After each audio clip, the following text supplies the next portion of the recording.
정의당 원내대표 나오셨습니다. 안녕하십니까. 안녕하십니까. 예. 500원 주세요. 10,000원 안 걸기 다행이었네. 지난주에 안철수 대표 측에서 전당대 한다 안 한다 가지고 500원 걸었지 않습니까? 제가 안 한다. 에 걸었는데 대표님은 그래도 하긴 할 거다고 하셨잖아요. 네. 네, 내가 500원 내놓고 시작하시죠. 내가 안 한다에 걸면은 예. 나는 사람으로 안 보고 있다라는 걸 시인하는 거잖아요. 비정상이라는 걸 시인하는 거잖아요. 정말 안 할 줄 모르셨죠, 근데. 그렇게까지야, 설마. 예. 설마 했죠. 왜냐면 이 전당, 특히나 이제 당 통합이라는 거는 당을 하는 사람들 입장에서는 예. 통합이나 해산이 굉장히 중요한 문제고 이거는 전당대회에서 그 당원들의 총의에 따르지 않으면 안 되는 건데 그렇게까지 할 줄 몰랐죠. 그래서 근데 보니까 뭐 새정치한다고 들어와가지고 그 낡은 정치는 빠른 속도로 완전히 다 습득을 한 것 같아요. 졸업할 때가 된 것 같아요. 그걸 넘어선 것 같아요, 이제는. 예. 이때까지 구태다 해도 결국 전당대회는 하긴 해야 되니까 강목 들고 나왔거든요, 예전에는. 강목 들고 나왔는데 그래도 전당대회는 안 할 수 없으니까 그렇게 한 건데 이번에 그냥 없애버렸어요, 그냥 전당대회를. 대단합니다. 대단한데 또 언론에서는 우회로를 선택했다느니 말도 안 되는 소리로 넘어가지고 이게 진짜 말도 안 되는 거거든요. 예. 전당대회를 안 했기 때문에 500원 제가 받는 것으로 하고요. 예. 자, 이재용 부회장 2심 판결. 예. 삼성 관련해서도 할 말이 원래 많으신 분이잖아요. 예. 근데 이제 폭포수처럼 쏟아내는 사건이 터졌습니다. 2심 판결도 자세히 보셨죠? 예. 자세히 좀 짚어주십시오. 예. 저는 이 판결은 정말 우선 사법이란 이름으로 행해진 폭력이라고 봅니다. 이것은 국가 기구에 의한 국민에 대한 폭력이라고 생각되고 이게 대법원에서 반드시 네. 파기 환송되어 가지고 네. 새로운 항소 심재판을 받아야 되지 않느냐 이렇게 생각합니다. 그 재산 해외 도피 아니다. 마침 그냥 외국이었을 뿐이다. 이거 어떻게 생각하세요? 굉장히 많이 회자되고 있는데. 예, 이게 비유를 생각 안 해보셨군요. 아니요. 이게 어처구니가 없는 것이 예. 예를 들면 도구란 문화재를 갖다 해외에 반출했을 때, 예. 그 해외 반출한 게 아니다. 그 받은 사람이 일본에 있었을 뿐이다. 아니, 일본에 있으니까 당연히 해외 반출이죠. 돈이 해외로 갔는데, 예. 그리고 정상적으로 간 게 아니고, 신고하지 않고 간 돈이 해외에 있는 사람에게 다른 용도로 쓰여졌기 때문에, 뇌물로 쓰여졌기 때문에 이거는 그 재산 해외 도피가 아니라고 볼 수 없는 거죠. 게다가 또 받은 회사가 페이퍼 컴퍼니예요. 예. 네. 페이퍼 컴퍼니인 줄 알고 보냈고. 결국에는 해외에 도피할 재산을 해외로 도피시킬 의도가 없었다. 네. 그냥 뇌물로 돈을 주려고 했는데 그 사람이 해외에 있었을 뿐이다. 그런 정도죠. 그런 예. 정도죠. 그것도 굉장히 웃깁니다. 아니 축구하다가 공이 이제 라인 밖으로 나갔는데 그래서 이제 드리블 해야 되는데 아니 내가 밖으로 찬 게 아니라 공이 밖으로 나간 것일 뿐이다. 뭐 예, 공이 선 밖에 있었을 뿐이다. 네. 예. 반칙은 반칙이에요. 그것도 밖에서 하면 정경유착이 아니라는 것도 마찬가지죠. 예. 그 과거에 뭐 몇 가지 예를 들면서 뭐 문호발씨 사법학장이나 거액의 불법 대출 등 과거에 그 전형적인 정경유착을 이 사건에서는 찾을 수가 없다. 아니 그러면은 전형적인 폭력 사건과 다르다. 오른손을 주로 때렸는데 왼손으로 때렸다 이런 거 아니면 저 얼굴 때렸는데 뒤통수를 때렸다. 전형적인 폭력 사건이 아니다. 이게 사기 사건이 발생했는데 네. 신종 사기 사건 이런 거 있잖아요. 근데 전형적인 사기 사건이 아니다. 이게. 그러므로 사기 사건이 아니다. 이런 거 그렇죠. 아닙니까? 이제까지 보도 소리예요. 듣도 못한 사기 사건이 아니다. 네. 기발하기 때문에 더욱 매우 철화해야 되는데 이제까지 그 승계를 가지고 대통령한테 청탁 요구하는 경우가 없었기 때문에 이거는 정경유착이 아니다. 나 이런 거 처음 봤기 때문에 이렇게 말하는 거 아닙니까? 정경유착의 정의를 본인이 정해버렸어요. 예. 매우 철화 안 합니까, 이번에는? 예, 뭐, 석방시키기 위해서 머리를 짜낸 거죠. 그러다 보니까 억지 논리, 그 다음에 근거 없는 그런 어떤 주장들이 이번 판결의 핵심적인 내용이죠. 경영권 승계를 위한 묵시적 청탁도 인정하지 않는다. 야, 이거 대단하다. 사실 이 경영권 승계는 실제로 보면은, 미리 박근혜 대통령이 준비를 한 흔적이 많아요. 그렇죠. 이걸 갖다가 안종범 수석에도 나오고 그다음에 민정수석한테 시켰고. 실제로 이제 네. 그 고용복지수석에게 네. 이 제일모직하고 이 삼성물산의 어떤 그 합병과 관련해 가지고 국민연금의 의결권 행사에 대해서 알아보라고 했고 네. 또 심지어 민정수석실에서도 아까 그 네. 페이퍼를 작성을 했잖아요. 그렇죠. 네. 그러니까 이 사람들이 이 문제가 가장 큰 현안이라는 걸 미리 파악하고 갔고 저쪽은 저쪽대로 아니 그러면 지금 재판부 주장대로 하자면은 정말 건실하게 앞만 보고 사업을 하고 있는 이재용 씨를 갖다가 밀실로 불러다가 협박해가지고 돈을 갈취했다. 네. 그리고 돈을 뜯겼을 뿐 아무것도 그 대가로 받은 게 없다. 그러니까요. 그 주장이잖아요. 그렇죠. 청탁이 없었고 그냥 당했다. 피해자다 이거 아닙니까? 그리고 이제 말도 사준 건 아니고 말을 이용만 했을 뿐인데 그 이용료를 또 산정을 못 해요. 이것도 말도 안 되는 것 같은데 이용료를 산정할 수 없어가지고 이용료 산정을 하지 않고 말을 빌려 쓴 걸로 처리했습니다. 빌려 쓴 걸로. 정유라 아니면 그 말 100번 이 재판부의 판단 증거에 대한 어떤 판단을 인정한다 하더라도 그러니까 사실은 말을 사줬기 때문에 최순실이 정유라를 위해서 그 말을 갖다 몇 번 바꿔요. 그렇죠. 그 말에 대한 소유권을 없으면 바꿀 수가 있나요? 그러니까요. 예를 들면 벤츠 자동차를 사줬는데 그 벤츠 자동차 마음에 안 드니까 볼보나 이런 걸로 바꿨는데 그건 내가 사준 게 아니라 그냥 빌려준 거다. 아니 차 빌려가지고 그걸 다른 차로 바꾸는 사람도 있어요. 바꿀 수가 있어요. 그게 불가능한 것이죠. 그리고 100번 양보해서 빌려준 거라고 하더라도 그 비싼 말을 갖다가 왜 사서 빌려줬느냐. 그건 정유라를 위한 것이기 때문에 그 사용료만이 아니라 그리고 그 정유라가 타다 가면 딴 사람 줄 거예요. 누구한테 줄 거예요. 줄 사람도 없어요. 정유라만을 위해서 산 건데. 그렇죠.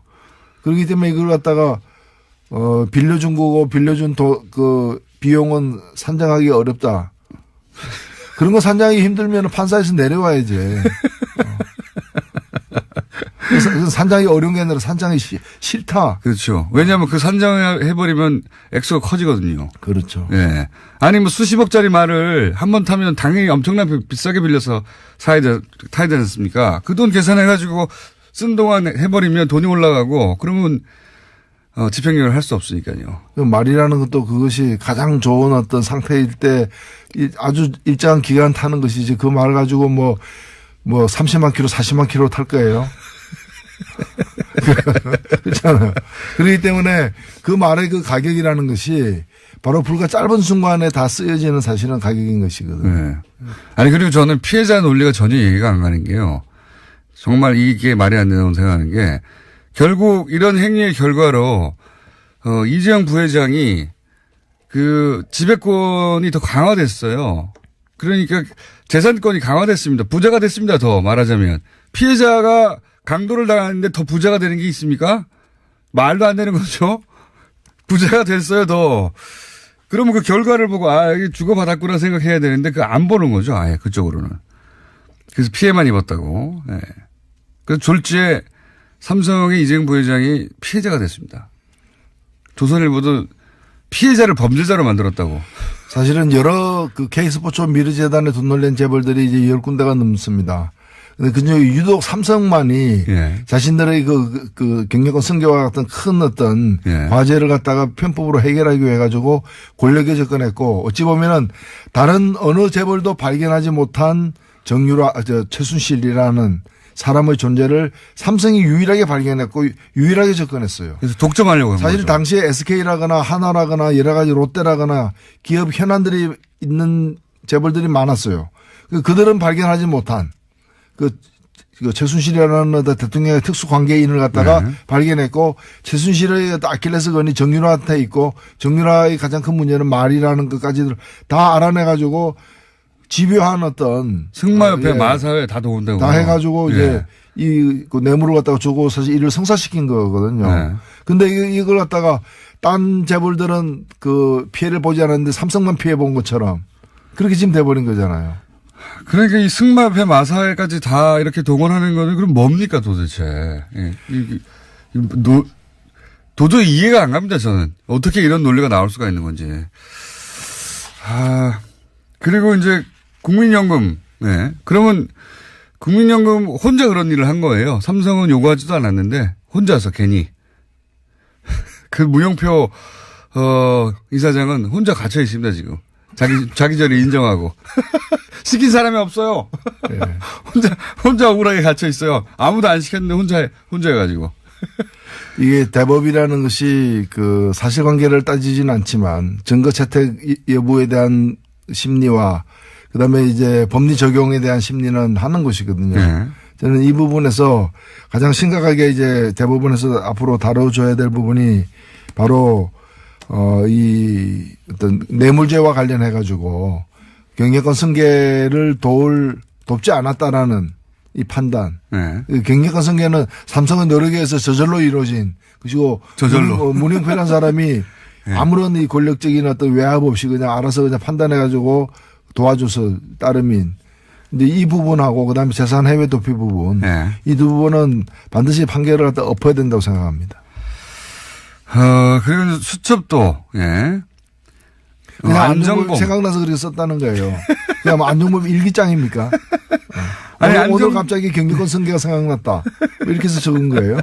안정범 수첩은 실록이라고 할 만큼 본인도 인정했거든요. 본인의 생각이 적은 게 아니라 박근혜 대통령의 한 말을 그대로 적었다. 그대로 적었다는 게 다 무시됐어요. 인정 안 됐습니다. 하나도. 이거 정말 어떻게 이럴 수가 있죠? 뭐 증거에 눈을 감고 애초부터 이재용을 더 석방시켜야 되겠다. 그럼 집행 무죄로 석방하긴 힘드니까 부분 유죄로 해가지고 집행유예로 만들어야 되겠다. 그러려면은 그 뇌물 가액도 한 50억 미만으로 이렇게 그렇죠. 낮춰서 해야 되고 그다음에 몇 가지 사실은 36억을 갖다가 뇌물을 줘도 일반 다른 사건에서는 그 다 실형을 갖다가 받는 경우들이 많아요. 그러니까 36억이나 되는데요. 백보 양보해서 보더라도. 근데 여하튼 이걸 갖다 특경가법에 적용 안 되도록 액수를 낮추고 그다음에 주요 여러 가지 혐의들을 빼고 특히나 그 형량이 높은 재산 해외 도피 부분은 완전히 무죄로 만들어버리는 그런 식으로 이제 짜 맞춘 전형적인 판결이죠. 그래서 이제 피해자가 된 이후에 언론들의 보도도 한겨레 경향을 제외하고는 그리고 방송 중에는 이제 MBC가 집중적으로 비판했고 제외하고는 물에 물 탄 듯 술에 술 탄 듯 합니다. 그럼 그 정도는 다행이고 뭐 사법부의 판단을 존중한다는 그나마 엉거주춤한 거고 조선일보는 뭐 피해자를 가해자로 그러니까 범죄자로 만들었다면서 뭐 난리 났고요. 우리나라 그 언론사의 광고주 중에 최대 광고주가 삼성인 거는 다 알고 있는 것이고 작년에 이재용 씨가 이렇게 갇히고 재판을 이제 받게 되면서 작년부터 네. 2017년부터 삼성이 언론사에다 제공하는 광고 네. 4분의 1로 줄었어요. 언론사로서는 길들이게 들어갔고. 예, 언론사는 굉장한 그 타격이죠, 사실은. 예. 4분의 1로 줄었다가 이제 다시 늘어나가겠군요. 이제 그런 기대감도 있을 수 있죠. 예. 좋겠어요. 부자 돼가지고. 삼성 광고 많이 받아가지고. 아마 이제부터는 또 대법원 예. 공약을 위한 예. 대법원에서 이제 판결을 갖다가 확정되기 때문에 공약을 위한 어떤 그런 준비에 들어갔을 겁니다. 그렇겠죠. 예. 예. 그러면 대법원, 이제 임기들이 이제 다 돼가는 사람들도 있기 때문에 대법관을 어떻게 구성하느냐에 따라서 달라질 수 있으니까 대법관 구성이 엄청나게 또, 그 장충기 문자에도 많이 나왔지 않습니까? 대법관 후보 당사자가 장충기 사장한테 문자를 보내가지고 잘 봐달라고 한 문자가 있었거든요. 예. 대법관 후보들도 이제 따져봐야 되는 거예요. 삼성에 손을 탔나 안 탔나. 예, 그렇게 된 상황입니다. 예. 그거 노력하겠죠, 이제. 예. 그리고 100%죠. 예. 그리고 시간을 끌기 위해서 이제 시간이 지나가면 민심도 달라지고 또 정권의 어떤 그런 그 정치적 기반도 달라지기 때문에 일단 시간 끌기 위해서 굉장히 노력을 할 거예요. 빨리 재판을 안 받으려고 할 가능성도 높다고 봅니다. 그리고 이제 대법관들의 누가 임명이 되는지 굉장히 촉각을 세우겠죠. 1심 5년 나온 거부터 그때부터 이거 손을 탔다 그런 얘기가 많았었죠. 이거 5년이어서 이제 나중에 이제 집행유예 하기 위해서 저도 뭐 그 지적을 했죠. 이거는 이제 2심에서 집행유예를 받아내기 위한 어떤 부분이다. 딱 그대로 됐습니다. 그러니까 대법관들이 임명될 때도 신경 많이 써야 된다. 대법관들은 잘 판결해 줄 것이란 막연한 기대 같은 것을 할 수 있는데 삼성은 막연한 기대 같은 거 안 하거든요. 열심히 노력하거든요. 자기 이익을 위해서. 아주 눈을 부릅뜨고 지켜봐야 된다. 대법관은 어떻게 구성되는가. 이런 얘기도 있어요. 그 양승태 대법원장이 형사 13부를 신설해가지고 거기다가 배당을 했어요. 뜬금없게도. 그래서 아예 그리고 나서 지금 그 재판을 맡은 정영식 판사가 한명숙 재판을 1심을 뒤집은 사람 아닙니까? 증거도 없이 뒤집어가지고 결국은 그 감옥으로 2년 보낸 그 당사자인데 이 판사를 13부에 딱 꽂아서 애초부터 이 형사 13부가 삼성 이재용 회장을 위해서 신설된 거 아니냐는 의혹도 제기되고 있습니다. 거슬러 올라가서. 충분히 있을 수 있는 의혹이고요. 실제로 그 아주 옛날에는 뭐 쪽지로다가 심지어는 뭐 중앙정보부에서도 뭐 쪽지로다가 판사에게 형을 몇 년 때리라 이런 식으로 이제 지시를 갖다가 한 바도 있지만은 이제는 그런 방법보다는 미리 이제 그 어느 재판부에다 이 사건을 배당시키는가에 따라서 이렇게 그 판결이 달라질 수 있기 때문에 자기들이 컨트롤할 수 있나 없나 뭐 커넥션이 있나 없냐. 그걸 갖다 과거에는 수석 부장 판사가 했어요. 그래서 과거에 그 신영철 수석 부장 판사 시절에 큰 난리가 났었죠. 그런 이제 사건 배당을 갖다가 이렇게 그 당시 촛불 집회, 강우병 촛불 집회 등과 관련된 사건은 다 그런 식으로 엄한 처벌을 내릴 가능성이 큰 그런 이제 강경 보수 판사들에게 배당을 했던 일 때문에 그래서 들켜서 난리가 났었죠. 지금은 그걸 못하도록 이렇게 완전히 그 시스템에 의해서 배당하도록 했지만은 사실 이 항소심 재판부 신설이라거나 또 그런 이 정영식 판사의 어떤 그 캐릭터라거나 이런 걸 볼 때는 상당히 이제 고의적인 어떤 전자 배정 못하고 안 하고 이런 식으로 새로 신설해서 거기다 딱 꽂은 이런 거 아니냐. 이런 의혹이 충분히 있는 거죠. 그런 의혹도 제기되고 있습니다. 그런 의혹을 가질만 한 결과이기 때문에 정영식 판사 자체에 대해서는 어떻게 생각하십니까? 이런 판결을 내린. 제가 볼 때는 뭐 일종의 확신범 같은 사람이죠. 확신범. 재벌 건드리면 안 된다. 재벌이 없으면 대한민국 없다. 그러니까 이제 그리고 정말 묵과하기 힘든 그런 옛날식 때렸으면 코피가 나야 된다. 피도 안 나는데 왜 폭력이냐 뭐 이런 거죠. 때렸으면 코피가 나야 폭력이다. 뭐. 본인은 근데 조선일보 인터뷰에 따르면은 이제 판사에 대한 비판 같은 경우에도 뭐 시간이 지나면 알아줄 것이다. 뭐 시대가 평가할 것이다. 이런 정도의 취지의 발언을 했더라고요. 시간이 지나면 알아줄 것이다. 사회가 성숙해가는 과정이다. 뭐 이런 거. 사회가 아직 성숙하지 않아서 자신을 비난한다고 생각하나 봅니다. 어떻게 평가하십니까? 그 대목. 코멘트에 대해서 사회가 성숙해지지 않아서 그렇다면 사회가 성숙하는 과정이라는 말은 사회가 아직 덜 성숙해서 판사들을 이렇게 비난하는데 사회가 성숙하면 자신을 알아줄 것이다. 이런 취지죠. 그 성숙한 사회의 맛을 못 봐서 그런 거죠. 저는 사회가 성숙해 가는데 저항하는 세력들이다. 그렇게 생각됩니다. 뭐 본인은 확신범처럼 얘기했지만은 이런 사람들이 그 사법이라는 그런 정말 정의를 바로 세우고 상식을 세우는데 쓰여져야 될 그 무기를 갖다가 법적 권한을 갖다가 남용하는 거죠. 잘못 오용하는 것이고 정말 그래서 저는 이걸 뭐 청와대 청원하신 분들 심정도 충분히 이해하지만은 결국에 바로잡는 거는 사법 절차를 통해서 바로잡을 수밖에 없어요. 실제로 그래서 제대로 된 대법원 판결이 이루어지도록 열심히 우리가 떠들어야 됩니다. 사실. 계속 얘기를 해야 되고 혹시 대법관이 교체되면 그 대법관이 삼성과 무슨 관련이 없는지 샅샅이 검증해야 되고 시민들 감시의 눈을 놓치지 말아야 됩니다. 상고심에 가서도 그냥 형이 확정돼 버리면 이건 정말 정신적 상처거든요. 사람들한테. 야, 이렇게까지 해도 그냥 넘어갈 수가 있구나. 그리고 실제 삼성이 이 일로 인해서 입은 이미지 타격은 뭐 부회장, 오너가 나와서 그 당사자에 좋겠지만 삼성이라고 하는 회사가 그룹이 입은 타격은 훨씬 크다고 봅니다, 저는. 결국에 이재용의 타격이 아니고 우리 국민들이 받은 타격이 되는 거죠, 사실은. 이게 지금 미국 같으면은 이 사람 다시 복귀도 못 합니다.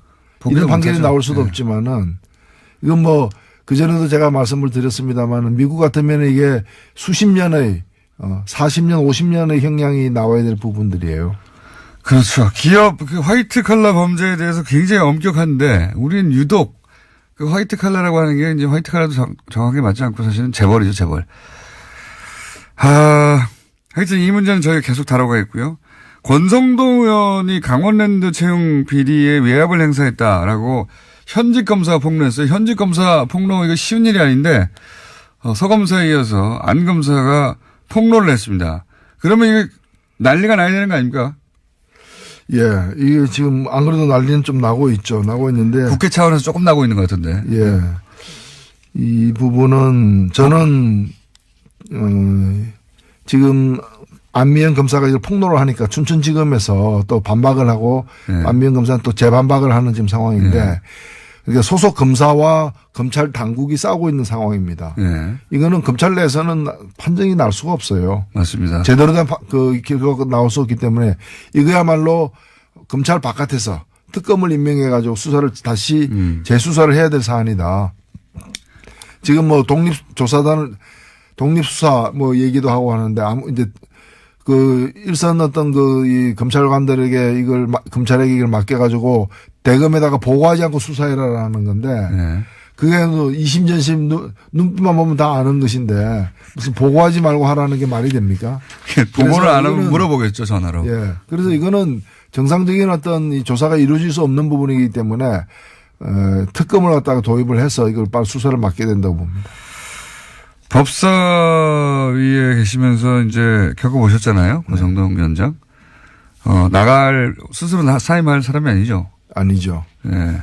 근데 이 사건이 사실 우리나라 이 공공기관에 부정 청탁해서 이게 부정 채용한 사실이 조사를 했습니다. 조사를 했더니 조사 대상의 80%가 부정 채용 사실이 있었어요.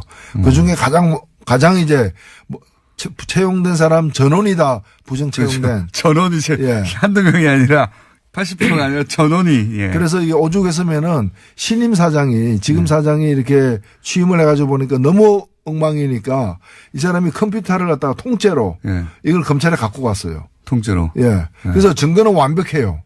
증거는 이게 후임 사장이 전임 사장 시절에 있었던 비리를 다시 잘못 자기도 연루된 것처럼 뒤집어 쓸 수 있으니까 아예 이걸 통으로 들고 검찰에다가 증거로 제출을 하면서 드러난 사건입니다. 그래서 이게 보면은 채용 한 500여 명의 채용 거의 대부분 99.9%가 부정 채용됐는데 여기 누가 부탁했는지 다 나와 있어요.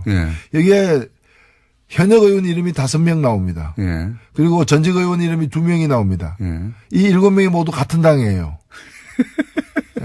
그리고 7명이 우연히 들어간 사람들이 아니에요. 강원랜드가 소재하고 있는 거 강원도 인근 지역구를 가진 사람들. 그다음에 강원랜드를 갖다가 국회에서 이렇게 공공기관이니까 국회의 감독을 하는 그 위원회 뭐 이런 등등해서 다 연고가 있는 부분들이기 때문에 이 부분을 갖다가 조사를 하는데 당시에 그 춘천지검장이 이걸 다 덮은 거예요. 그렇죠. 이름도 다 써 있는데 거기에. 이름 다 써 있는데 부르지도 않고 조사도 하지 않고 덮었다가 나중에 감사원에서 문제가 되고 그다음에 한 의원 같은 경우에는 보좌관이 지금 구속돼 있어요. 보좌관 구속된 상태에서 의원의 지시로 했다라고까지 얘기를 하고 있는 상태인데 그 의원은 지금 이제까지는 부르지 않다가 얼마 전에부터 불렀는데 2번을 갖다가 소환을 거부하고 이렇게 되니까 지금 최근에 이제 조사를 받으러 갔는데 피의자 신분이에요. 근데 그분이 지금 어디 있는 줄 아십니까? 어디 있습니까? 그 이분이 사법개혁특위에 들어가 있어요. 검찰을 개혁하겠다 이거야. 검찰을 개혁하겠다. 일부러 거기 들어갔을 수도 있네요. 아니, 본인이 그 일부 보도됐습니다. 본인이 원해가지고 검찰개혁하러 들어간 거예요. 사법개혁 특위. 검찰의 자신에 대한 수사를 거꾸로 방어하려고 글로 들어간 거겠네요. 그렇게 되면. 뭐 그런 점에서 권성동 위원장은 지금 본인은 자기는 그 혐의를 부인하고 있어요. 네. 우리가 백보 양보해서 그 무죄 추정의 원칙에 입각해서 보더라도 그러면 그 사실관계가 다르잖아요. 그러면 이 조사를 결과에 따라서 누구 말이 맞는지가 드러날 거 아닙니까? 그러면 그 조사하는 과정에서 법사위원장으로 있으면 안 되죠. 법사위가 하는 일이 뭡니까? 법무부 예산, 그 다음에 인력 관리 문제, 그 다음에 주요한 그 사법개혁 문제, 이거 다 법사위가 다루는데 그런 사람이 법사위 위원장으로 앉아있으면 검찰이 제대로 그 수사를 할 수 있겠습니까? 그러니까요. 법무부가 지 감독하는 게, 검찰인데 그 위에 있는 겁니다. 말하자면. 따지자면. 그런데 이제 본인은 사임을 안 할 것 같고, 민주당이 그 사임을 강제할 수도 없고, 이거 어떻게 돼야 되는 겁니까, 그럼? 지금 이제 아주 그 복잡한 상황이 됐습니다. 그래서 그 민주당도 그렇고 저도 그렇고 이 법사위원장이 이제 사임을 하고 조사가 끝난 뒤에 조사 결과에 따라서 이제 다시 복귀하든 아니면 사임하든. 예. 네. 그게 마땅한데 본인은 또 본인은 좋다. 뭐 법안 처리 안 하면 누가 아쉽냐. 정부 당국이 아쉽지. 그렇죠. 이러고 있는 거죠. 뻗대고 있는 거죠. 배짱이죠, 배짱. 예. 자, 요 얘기까지 했는데 시간이 다 돼버렸네요. 안철수 대표가 서울시장 나올까요? 예. 그래서 제가 뭐 예측 가능한 분이 아니기 때문에 또 500원 잃을 수도 있었어. 정의당은 어떻습니까? 노회찬, 심상정. 예. 심상정, 노회찬. 두 분이 이번에 지방선거에 역할을 하십니까? 선거운동 열심히 해야죠. 그러니까 두 분이 직접 나가시냐 이거예요. 두 분이 직접 나가서 실패한 역사가 길죠? 근데 어쨌든 이번에도 나가십니까 혹시? 저는 뭐 나갈 계획이 없습니다. 아, 그렇군요. 심상정 대표는 그럴 수도 있습니까? 아직 확정이 안 됐나요? 아니요, 제가 얘기한 거는 좀 월권이고. 네. 일단. 정의당을 한 몸으로 의논하잖아요, 원래. 아니요, 정의당도 다 이렇게 개인의 의견도 있고, 당론도 있고. 네. 저는 일단은 당에서는 여러 가지 고민이 많겠지만, 저로서는 그런 생각은 없는데, 일단 결정은 또 당과 의논해서 내려야 되니까요. 네. 그러면 심상정 대표도 본인 생각이 따로 있긴 하겠지만 어쨌든 논의는 되고 있는 거군요. 나가는 게 어떠냐 뭐 이런. 그런 요구가 당에서 있는 건 사실이죠. 네. 예. 결정된 바는 없습니다 아직. 심상정 대표 얘기는 못 들어보셨고요. 예. 저희가 들어보겠습니다. 그럼. 예. 오늘 여기까지 하겠습니다. 노래가즘 정의당 노회찬 원내대표였습니다. 감사합니다. 네.